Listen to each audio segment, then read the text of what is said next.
Hey, poor guy. Go around pouring drinks for everyone. At a mixer I was invited to by an old friend. One of the male attendees said this to me. He had always looked down on me, even from the past.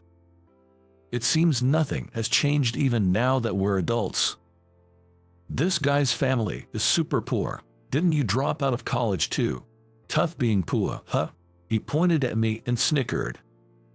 However, the atmosphere at the mixer was terrible, and he was the only one laughing.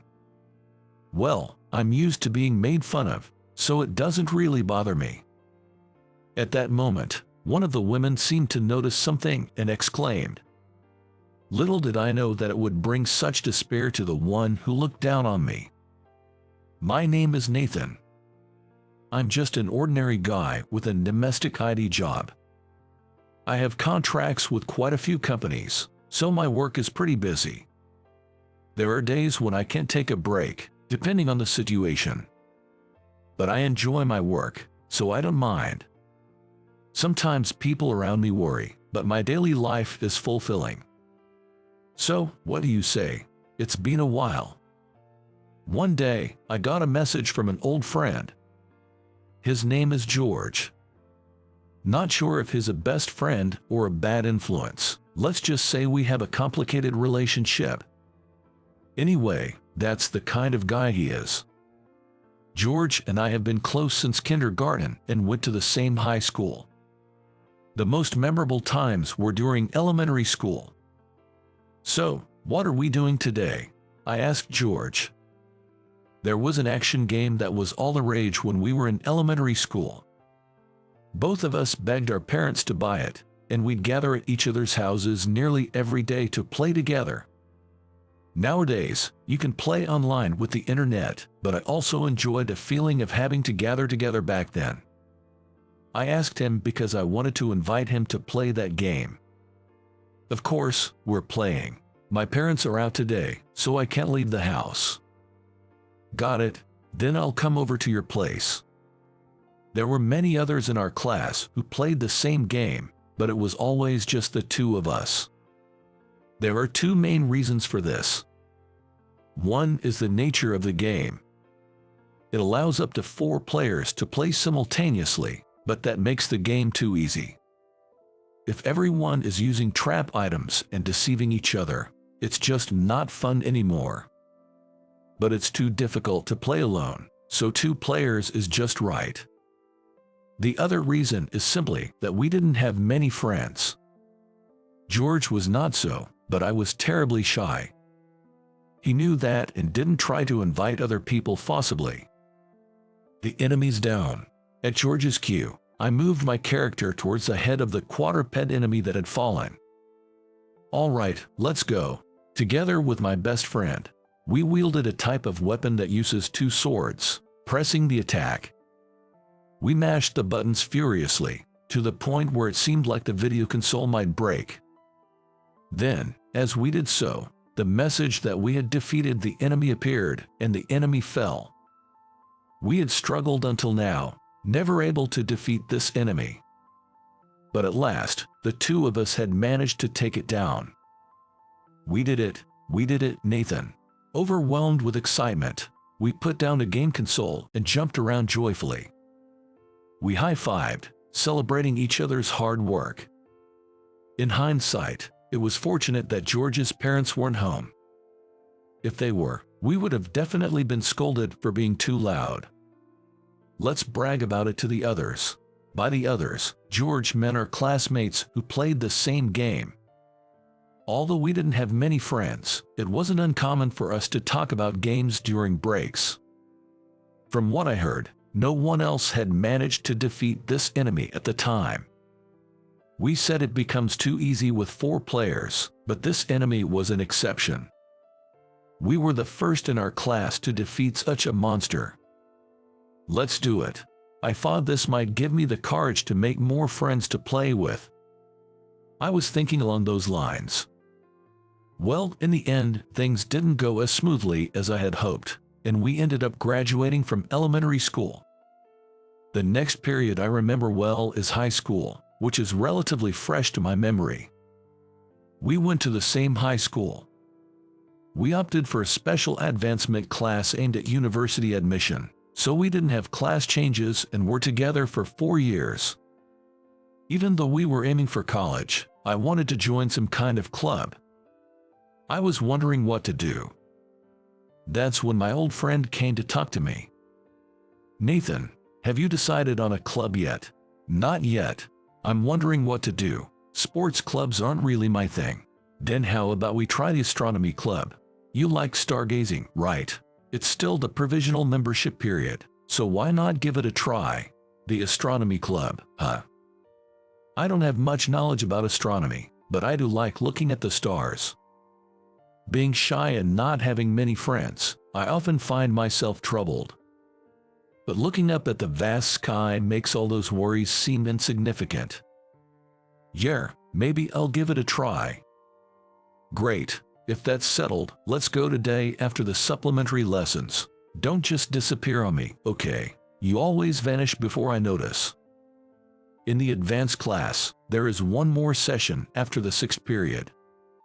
This time is dedicated to college entrance exam preparation, which is beyond the scope of regular classes. It's essentially a 7th period. Okay, got it. My passion for gaming hasn't changed since elementary school, and I'm still deeply into it. As I've mentioned, having few friends, I have plenty of time to devote to gaming.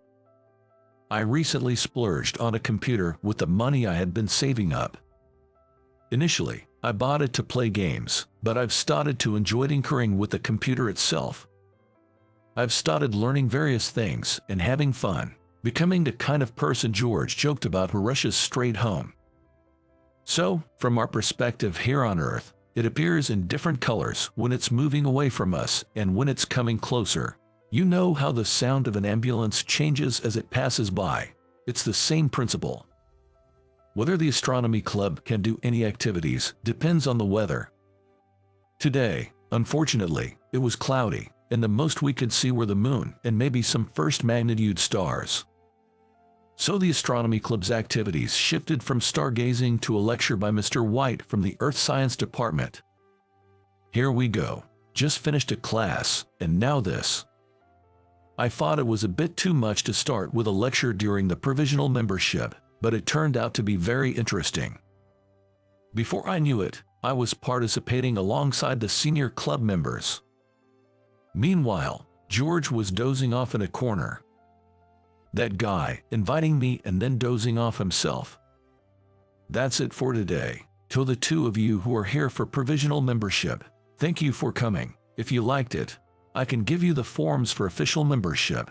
What do you think? Asked by Mr. White. We exchanged looks. George nodded with a faint smile. I was also pleased to hear interesting stories like today's. It seems there's a summer camp where we stay at an observatory in the mountains. My best friend must have sensed how I felt about it. Yes, I'd love to join. From that day, George and I were members of the astronomy club for 4 years.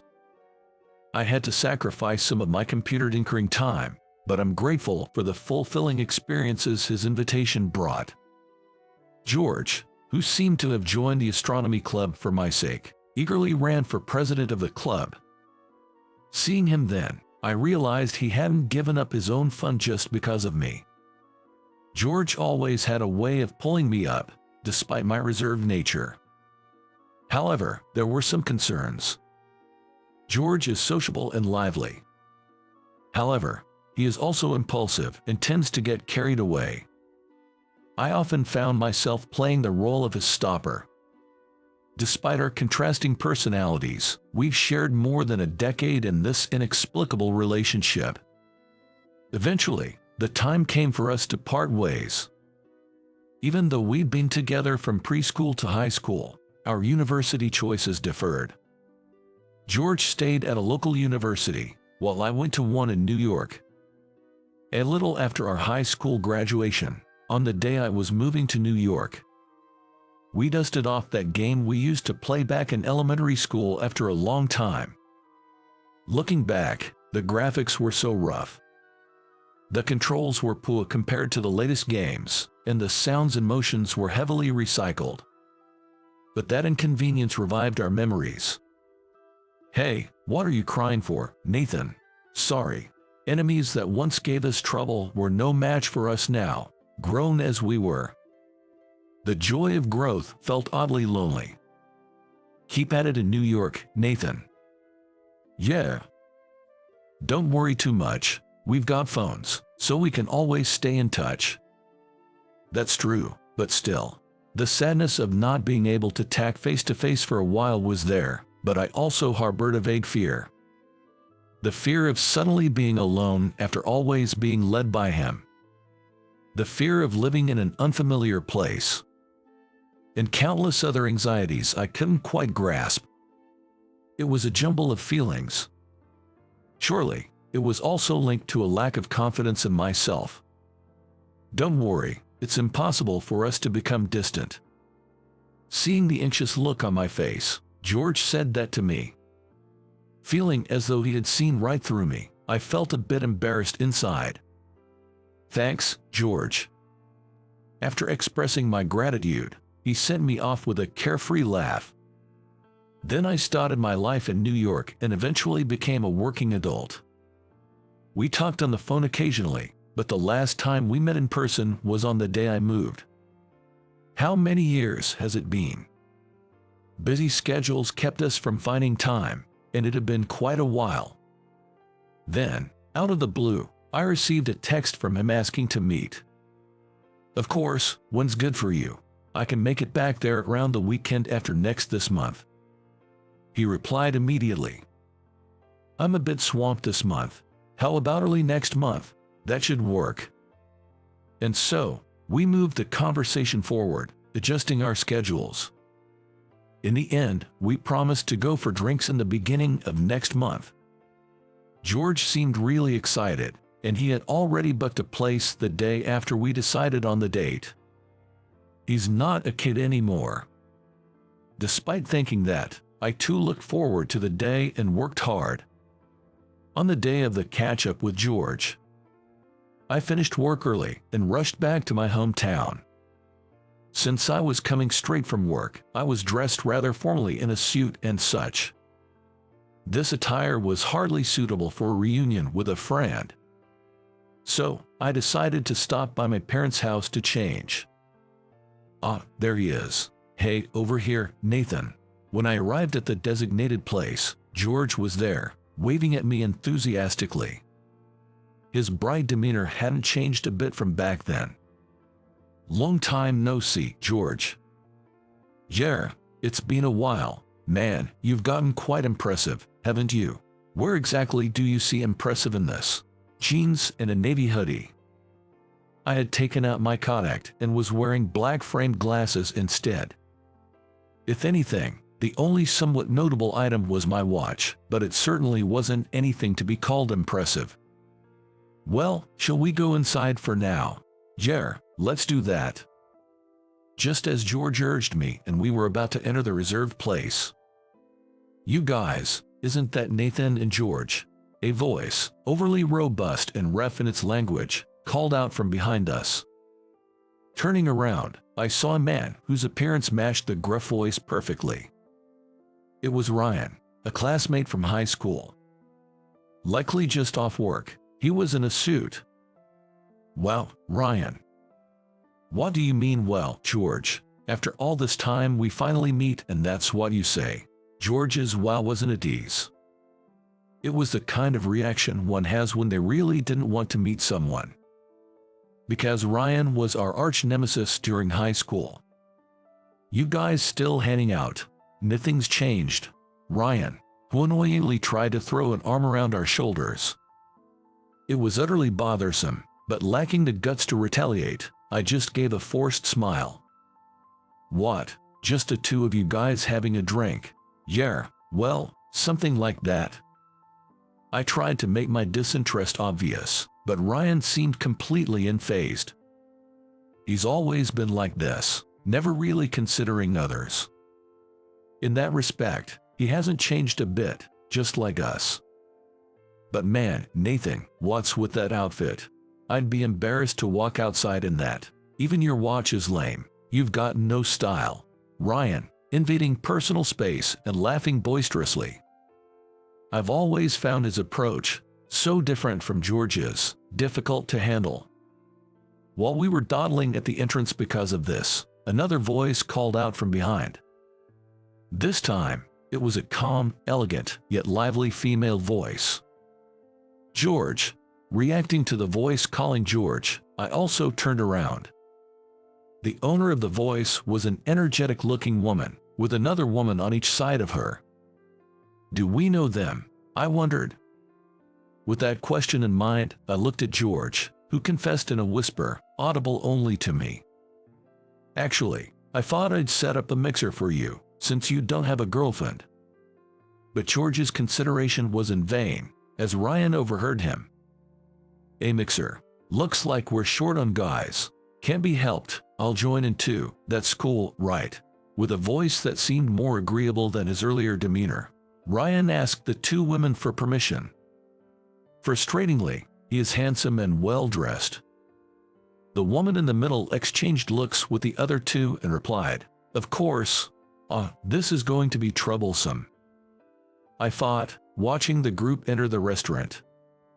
Ryan led the way, followed by the two women. Left outside were George, me, and the woman who seemed to be organizing the event on their side. My name is Mia. I look forward to spending time with you today, she said. She was an old acquaintance of George and was invited today because of that connection. Her silky long black hair was attractive, and her refined gestures were memorable. She was astonishingly beautiful, with a slender figure. Suddenly greeted by such a person, I was flustered. I'm Nathan. Nice to meet you. When I introduced myself, Mia's eyes widened slightly. Wondering what that meant, I hesitated to ask while gauging her expression. Seeing me like this, George was grinning. Let's head inside, shall we? Yeah, let's do that. Encouraged by Mia, the three of us headed inside. Once seated, we started with introductions. I'm Mia, a senior in college. Still a student, but please be kind to me. I was surprised by her introduction. A college student with such composure and grace. Truly surprising. Following her, the other two women introduced themselves. The person in the middle was a lively woman with a short haircut. She was the woman who had called out to George in front of the restaurant. The other was a petite woman with light brown bobbed hair. They were all classmates from the same university. All three had job offers and were just finishing their thesis papers. The conversation warmed up a bit with talk about university. Despite being completely different types, they seemed to get along very well. Now it's your turn. Me, really? Suddenly singled out by George, I got flustered again. The tension had been continuous. I'm Nathan. Nice to meet you. After my mumbled introduction, Ryan burst out laughing before saying, You're too gloomy. He probably thought it was a comedic jab, but his voice was too loud. Does he not realize this is a public place? I'm Ryan. Might not look it, but I graduated from a state university. Now I work in IT. Planning to start my own business eventually. Nice to meet you all. He was putting on the same act in front of the women as before, making me want to say, who are you trying to impress? Last up is me, George. After university, I took over the family business and am self-employed. Actually, we're high school classmates. After the men's introductions, the first round of drinks we ordered arrived. George, the organizer on our side, said a few words and we all toasted. Even then, I was still nervous. As the food arrived, the conversation grew more lively. The thing is, Mia is really beautiful, right? So we kept telling her to go for it, and we got her to participate in the university's beauty pageant. The woman with the short haircut spoke brightly about Mia. Mia herself did not interrupt the story but sat quietly, looking embarrassed. And then, surprise, she made it quite far in the competition. That's impressive. Perhaps due to the alcohol, Ryan's voice was louder than before. It seems he has given up on pretending to be someone he's not. Even though we were in a private room, I was concerned about the noise, wishing Ryan would lower his voice, but he seemed not to care at all. That's why Mia is our pride. Please, stop it already. Mia finally spoke up, still looking embarrassed. Gradually, she began to share her own stories. The girl on this side is great at studying and has really good grades, and the one here is skilled at cooking and always brings delicious homemade lunches. The women praised each other wholeheartedly. Their bond didn't seem fabricated at all. It was clear they truly had a strong friendship, which was admirable. This restaurant is part of a chain owned by a luxury cuisine and is known for its delicious food. I had researched in advance and knew it wasn't the kind of place two guys would typically go to. George likes Western food, so it was an unusual choice for him, and I had wondered about it. Little did I know it was for a mixer. If only he had told me in advance, I would have dressed better. Only the best students, including myself, went to the state university. I, being shy, was enjoying the food on my own. Contrary to me, Ryan was smoothly chatting with the women. His conversation was awful, filled with nothing but boasts about his academic credentials, the brands he wore, and how much his possessions cost.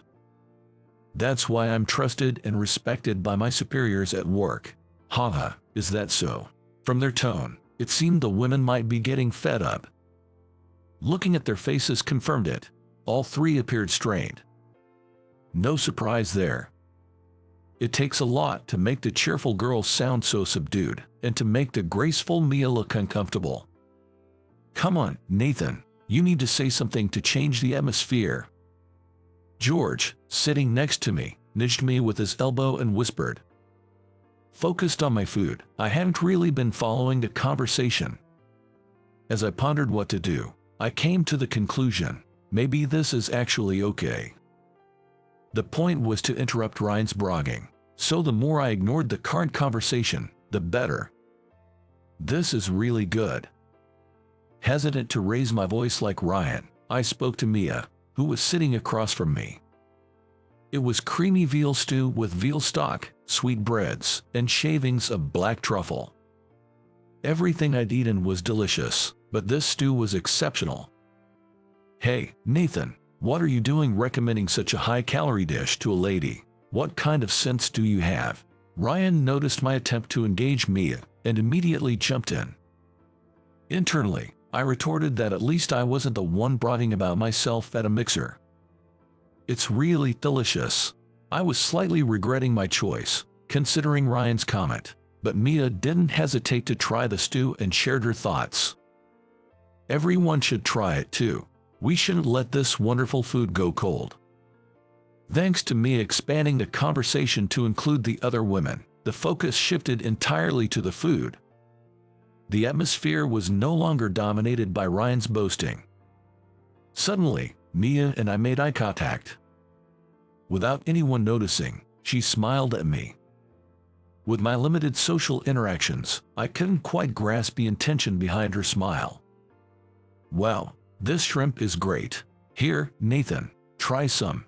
The women, who hadn't touched their food for a while, were now engrossed in it. They even offered me some. Yeah, thank you. I leaned forward, reaching out to take a few pieces.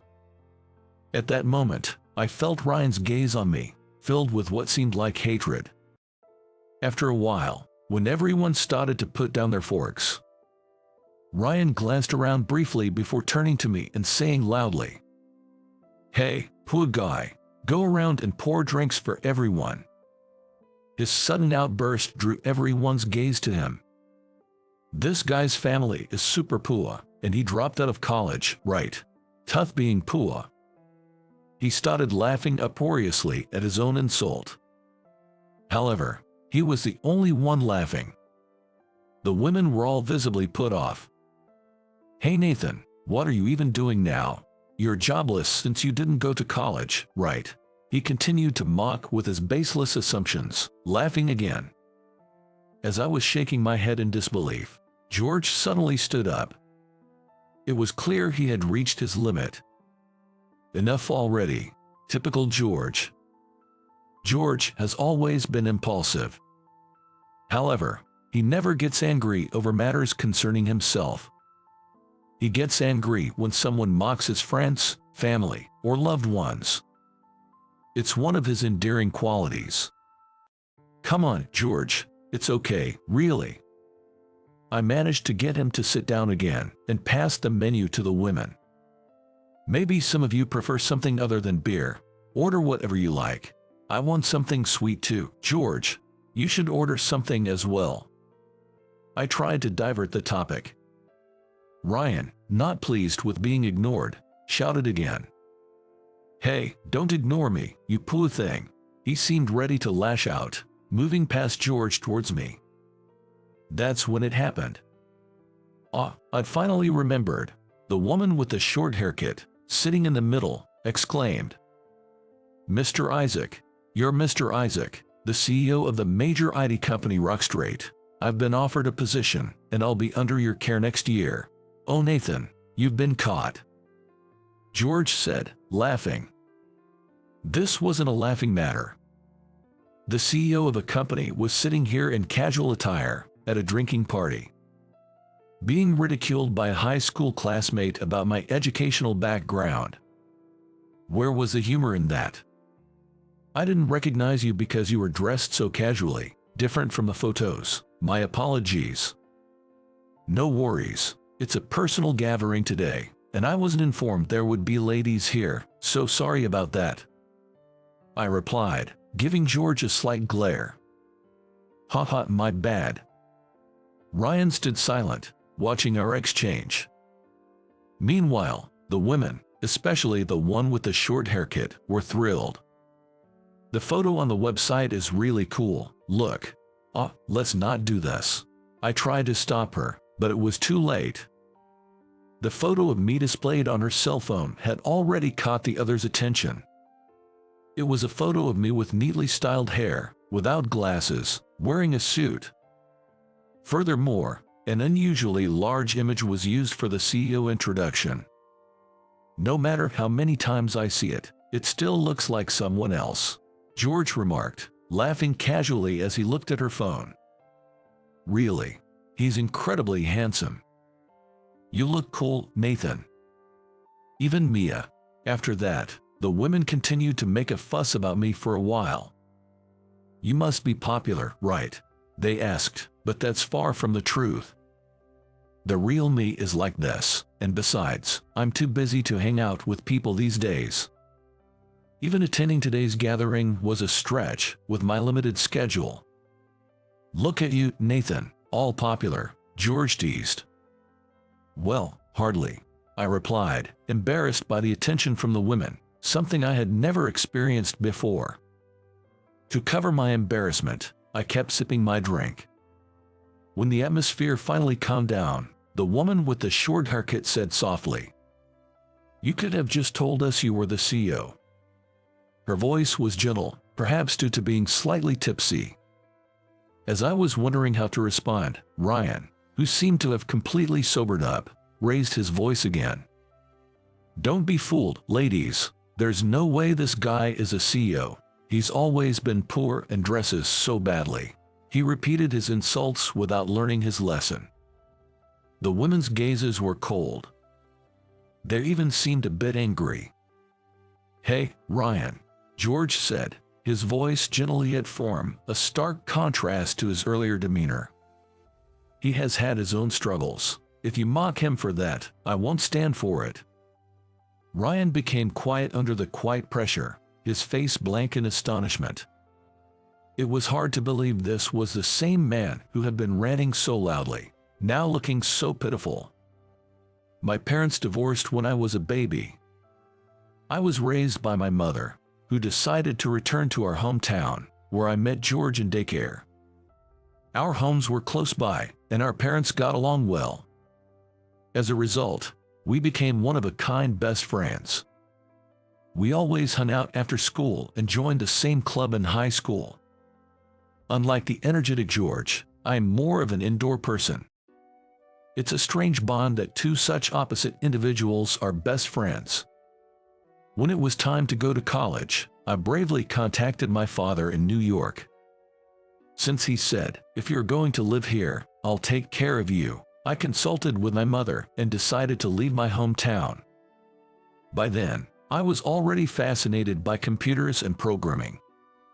Programming was so fascinating that I worried about balancing it with my studies, but having managed to pass the university entrance exams, I assumed everything would be fine. However, things were not so easy.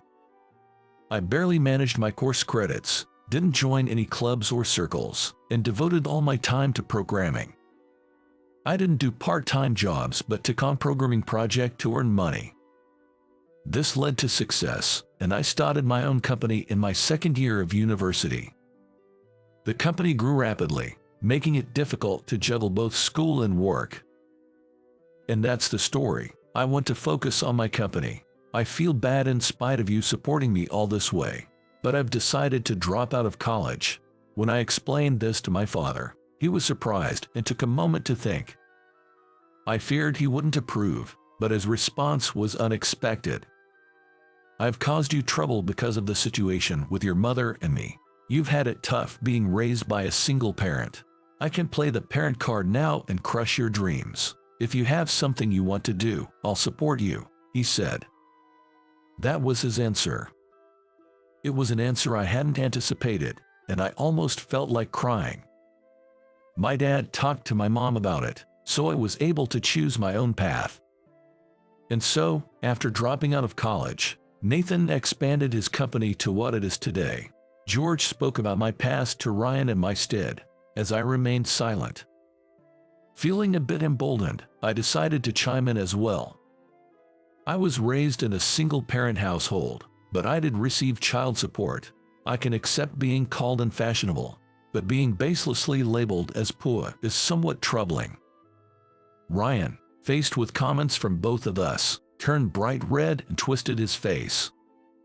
Yet, it seemed he still had more to say and opened his mouth once more. "Still, the fact remains that you're dressed unfashionably right now. To think he would say such a thing." His words seemed completely disjointed, as if he hadn't listened to a word I said. Seeing no hope, I sighed in exasperation. "What was the name of the IT company you work for, Ryan?" What does that have to do with anything right now? Just tell me, are you too embarrassed to say it?" Provoked by my challenge, Ryan begrudgingly told me the name of his company. As he glared at me, I met his gaze and continued. "That's one of our subsidiaries, isn't it? Didn't you realize that when I was talking about my company earlier?" At my words, Ryan's face froze, unable to move. "Mr. Woods, the president of your company, is well acquainted with me, and I've probably met your boss too. You get what I'm trying to say, right?" Upon hearing this, Ryan began to tremble and sweat profusely. "Oh, that's right. I just remembered I have something urgent to attend to."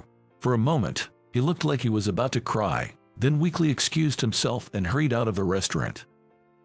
It was the first time I had spoken up so assertively to someone, and my hands were shaking. "That guy, he left without paying a dime. Calm down, George, I'll take care of it." We sat down, apologized to the astonished women, and resumed the gathering.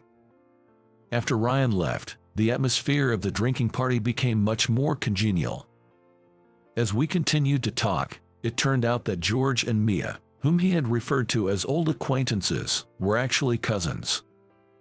They had arranged this gathering with their group to surprise their friend, who had received a job offer from my company. "But who would have thought we'd run into him?" I remarked.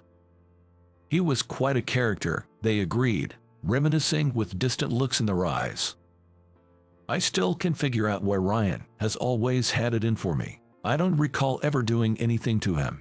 When I expressed my confusion about Ryan, George looked at me in surprise. "You hadn't realized?" he asked, somewhat exasperatedly. realized what? I inquired, with a laugh. George shared. You might not see it, but you've actually had quite a few secret admirers all along. Secret admirers, I exclaimed in disbelief. Yes, indeed, George confirmed. According to George, I wasn't as unnoticed by others as I thought. I wasn't the type to seek the spotlight, but I was a strong supporter behind the scenes. I quietly took care of the minor tasks that others disliked. For such reasons, I was actually quite trusted. Apparently, there were even people who liked me for being this way. One of the girls Ryan was interested in was among them, and it seems that was the reason he harbored a complex towards me. Well, no matter the reason for his complex, his behavior is inexcusable, I stated. True, George agreed. You know, I've had my own complex about you, George suddenly confessed. To my surprise, he turned to the women and started talking about me. He's always been smart, you know, even when we played games together, his test scores were way better than mine. Annoying, right? And now he's the CEO of a huge company, he boasted about me on his own accord. Refusing to be outdone, a mysterious competitive spirit arose in me, and I decided to boast about George. George has also been doing great work for our hometown. My parents always praise him. Gradually, it turned into a debate about who was more impressive. The women laughed at our foolish exchange. It's nice to see how you both respect each other, they said. We won't be outdone, right? Saying this, the woman with the short haircut placed her hands on the shoulders of her friends sitting beside her and pulled them closer. Despite being at a mixer where usually people try to make themselves look good, the five of us somehow started a competition of boasting about everyone but ourselves. It was a peculiar drinking session, but it remained cheerful until the end. As it was getting late, we decided to call it a night. I offered to walk Mia home, while George would take the other two to the station.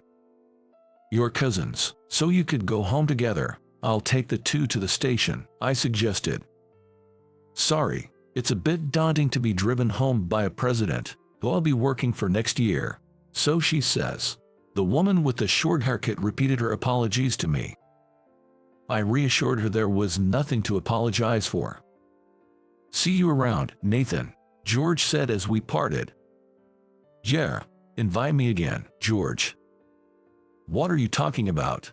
You should invite me sometimes, like we used to, he replied with a teasing smile. I smiled back and simply said, sure, before turning to leave. We walked off in different directions. Mia and I walked down the dark street together. Upon reflection, this was also a first for me.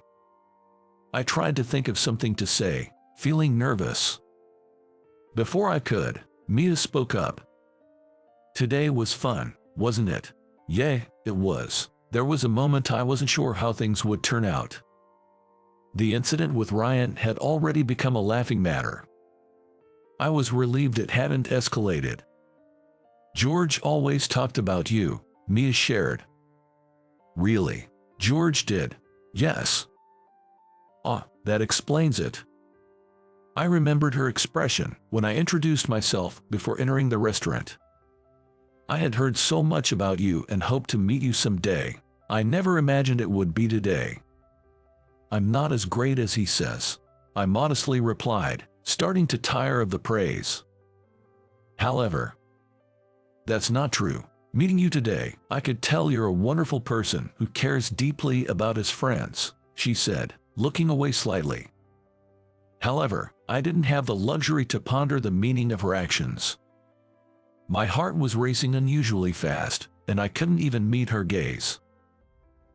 Mia, if it's okay with you, I was wondering, could we exchange contact information? I mustered all my courage to say these words for the first time in my life. I probably looked pathetic and shaky. Yet, she looked at me and smiled, saying, I'd be glad to. For someone like me, who rarely takes the initiative in social interactions outside of work, this moment felt like a miracle among miracles. A connection had been made. Let's cherish it, never allowing it to break. Since that day, the frequency of my visits back home has skyrocketed. It's to see Mia. George would say, "What's this? You guys aren't officially an item yet." I, for my part, want to take things slow and not rush our relationship. Apparently, George is more anxious about it than we are, given how slowly I'm taking things. Ryan's name has somehow disappeared from the subsidiary's organizational chart. Rumor has it he did something major and resigned. Considering the issue hasn't reached me, it probably wasn't that significant. I asked George, and he mentioned that Ryan hasn't been seen around town lately. Where he is and what he's doing now, I have no idea. But well, he's probably getting by in his usual way, wherever he is. One day, back in my hometown, I was at a bar with George, just the two of us drinking. We chatted about recent events and various other things, with no particular focus.